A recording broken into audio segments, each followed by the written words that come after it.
प्रार्थना करने से पहले आइए परमेश्वर के वचन को सुने और फिर हम सब मिलकर प्रार्थना करेंगे। भजन संहिता 23 पूरी बाइबल की सबसे सुंदर शास्त्रों में से एक है। ये परमेश्वर की ओर से लिखा गया एक व्यक्तिगत प्रेम पत्र जैसा है, जो आपको उसकी गहरी और अडिग देखभाल की याद दिलाने के लिए लिखा गया है।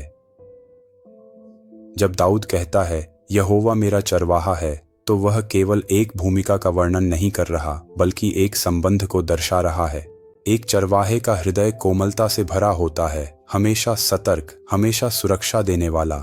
यह कहना कि यहोवा आपका चरवाहा है, इसका अर्थ है कि आपका जीवन एक दिव्य रक्षक द्वारा मार्गदर्शित है, जो आपको गहराई से जानता है।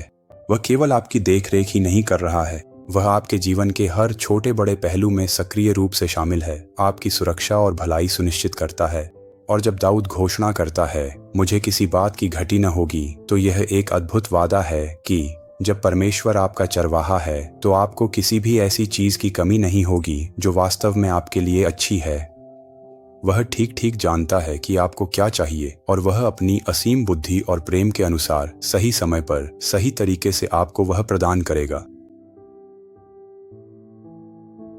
जब भजन में परमेश्वर के आपको हरे भरे चरागाहों और शांत जल के पास ले जाने का वर्णन किया गया है, तो यह समृद्धि और प्रावधान का प्रतीक है।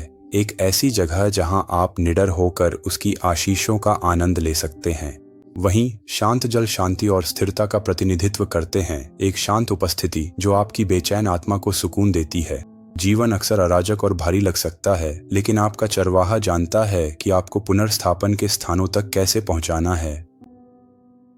वह केवल आपके जीवन की सतह को नहीं सुधारता, बल्कि वह आपकी आत्मा को भीतर से बाहर तक पुनर्स्थापित करता है। जब आप टूटे या खोए हुए महसूस करते हैं, तो वह आपकी ताकत को नया करता है और आपके दिल के सबसे गहरे हिस्सों को चंगा करता है।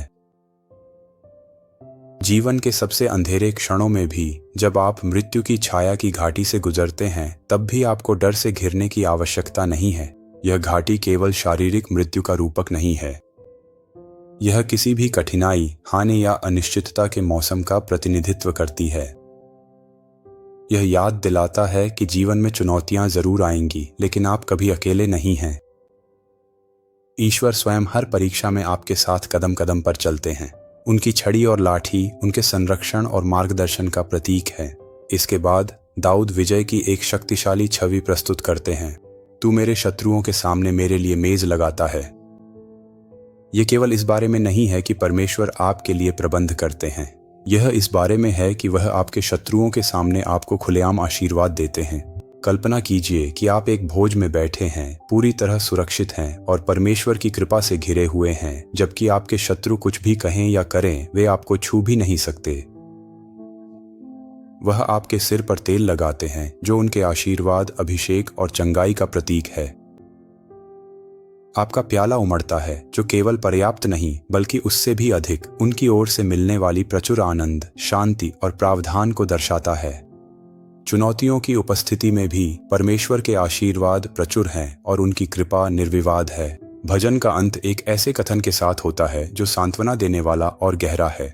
निश्चित रूप से भलाई और दया मेरे जीवन के सभी दिनों में मेरा पीछा करेंगी और मैं सदा के लिए प्रभु के घर में निवास करूंगा। परमेश्वर की भलाई और दया केवल निष्क्रिय गुण नहीं है, वे सक्रिय रूप से आपका पीछा करती हैं। हर दिन, चाहे वह आनंद में हो या दुख में, उनका प्रेम और दया आपके साथ है। और इस जीवन के पार भी आपके पास उसके साथ अनंत संगति का वादा है, एक ऐसा घर जहां आप सदा पूर्ण शांति और प्रेम में निवास करेंगे। अब आइए इस क्षण को एक साथ प्रार्थना करने के लिए लें।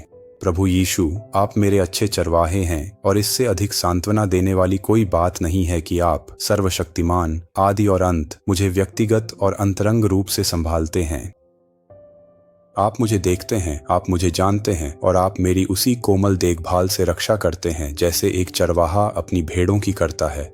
आपका मेरे प्रति प्रेम अडिग है, आपकी सुरक्षा निरंतर है और आपकी मार्गदर्शन पूर्ण है। जब मैं खोया हुआ महसूस करता हूँ, तो आप मुझे अपने पास बुला लेते हैं। जब मैं कमजोर महसूस करता हूँ, तो आप मुझे उठाते हैं और अपनी बाहों में थाम लेते हैं। मुझे अकेले संघर्ष करने के लिए न छोड़ने के लिए धन्यवाद।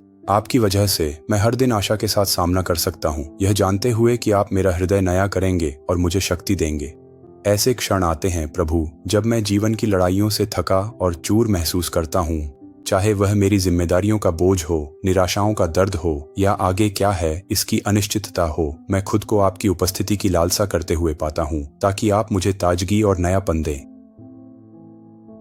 प्रभु, मैं आपसे प्रार्थना करता हूँ कि आज आप मेरे जीवन को वैसे ही छुए जैसे केवल आप ही कर सकते हैं। मुझ पर अपना अभिषेक उंडेलें, मेरे हृदय को चंगा करें और मेरे मन को स्पष्टता दें। मैं आपसे प्रार्थना करता हूँ कि आपकी पुनर्स्थापना करने वाली कृपा न केवल मुझ पर बल्कि मेरे प्रियजनों पर भी हो। अपनी उपस्थिति से हम सभी को घेर लें। जहाँ अराजकता है वहाँ शांति और जहाँ दुख है वहाँ आनंद ले आए। और प्रभु, जब जीवन आसान लगे और आशीर्वाद प्रचुर मात्रा में हो तो मुझे आपकी उपस्थिति को हल्के में न लेने में मेरी मदद करें।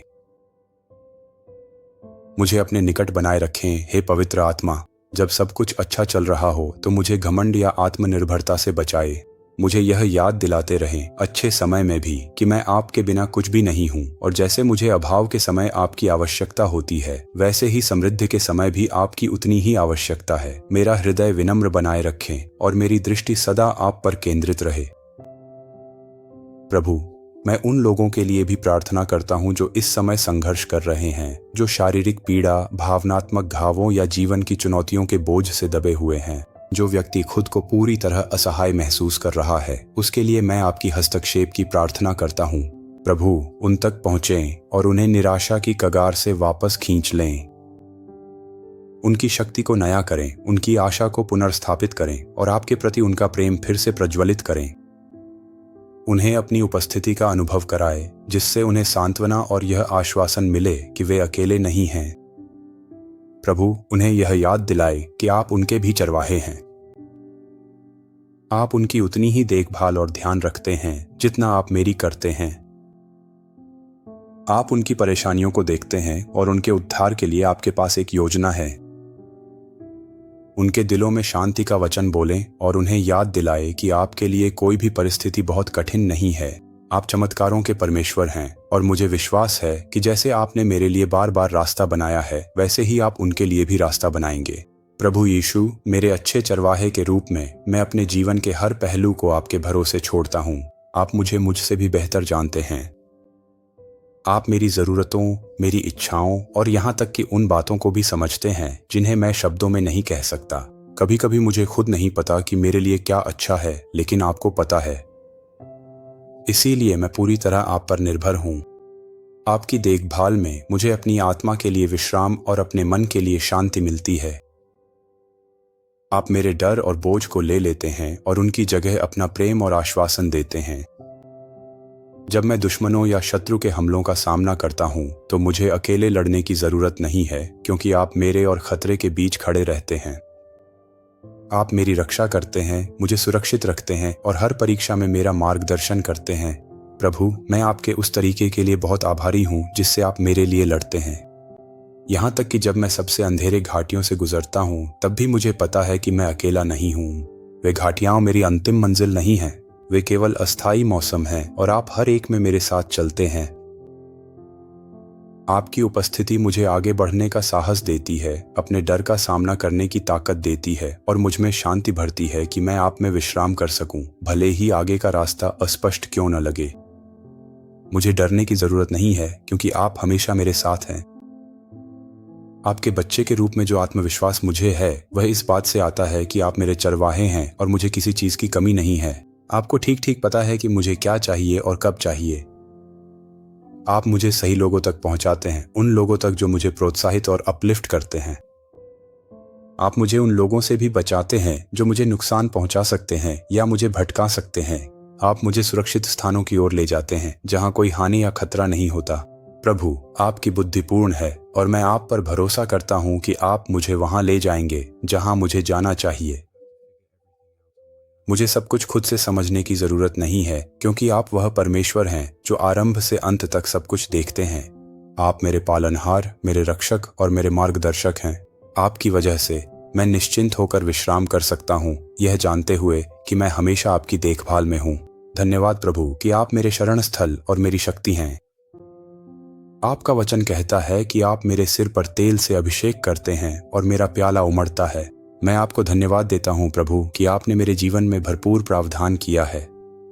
आपकी विश्वास योग्यता के कारण मुझे किसी भी चीज की कमी नहीं है। आपने मेरे जीवन को भलाई और दया से भर दिया है और मैं आपकी प्रतिज्ञाओं पर भरोसा करता हूँ। मैं हर अभाव, गरीबी या ऐसी किसी भी आत्मा को ताड़ना देता हूँ जो आपसे नहीं है। मैं आपके वचन की सच्चाई पर खड़ा हूँ जो घोषणा करता है कि भलाई और दया हर दिन मेरा पीछा करेंगी। मैं बीमारी, रोग या शाप को अपनी किस्मत के रूप में स्वीकार करने से इनकार करता हूँ, क्योंकि आपने मुझे अपने आशीर्वादों से भरा जीवन देने का वादा किया है। धन्यवाद कि आप मुझे शांत जल के किनारे ले जाते हैं, जहाँ मेरी आत्मा विश्राम और नवीनीकरण पा सकती है। मुझे विनम्र और सीखने योग्य बनाए रखने में मेरी मदद करें, ताकि मैं हमेशा तैयार रहूं जहाँ भी आप मुझे ले जाएं। मुझे अपने वचन, पवित्र आत्मा और बुद्धिमान सलाह के माध्यम से मार्गदर्शन करें। मेरे कदमों का मार्गदर्शन करें प्रभु, और जब मैं खोया हुआ या अनिश्चित महसूस करूं तो मुझे याद दिलाएं कि मैं हमेशा आपके प्रेम पूर्ण बाहों में मार्गदर्शन और सांत्वना पाने के लिए दौड़ सकता हूं। भजन संहिता 23 में आपके वचनों के कारण मैं हर दिन साहस के साथ और बिना किसी डर के सामना कर सकता हूं, यह जानते हुए कि आप मेरे साथ हैं। यहाँ तक कि जब यह देखना या समझना कठिन हो कि आप क्या कर रहे हैं, तब भी मैं विश्वास करता हूँ कि आप मुझे विश्राम और पुनर्स्थापन के स्थानों की ओर ले जा रहे हैं। धन्यवाद प्रभु कि आपने मेरी प्रार्थना सुनी। आपके पवित्र नाम की महिमा हो। मैं यीशु के नाम से प्रार्थना करता हूँ, आमीन। यदि इस प्रार्थना ने आपके हृदय को छुआ है तो कृपया विश्वास के प्रतीक के रूप में आमीन लिखें। मैं प्रार्थना करता हूँ इस प्रार्थना में कही गई हर आशीष अब यीशु के नाम में आप पर हो।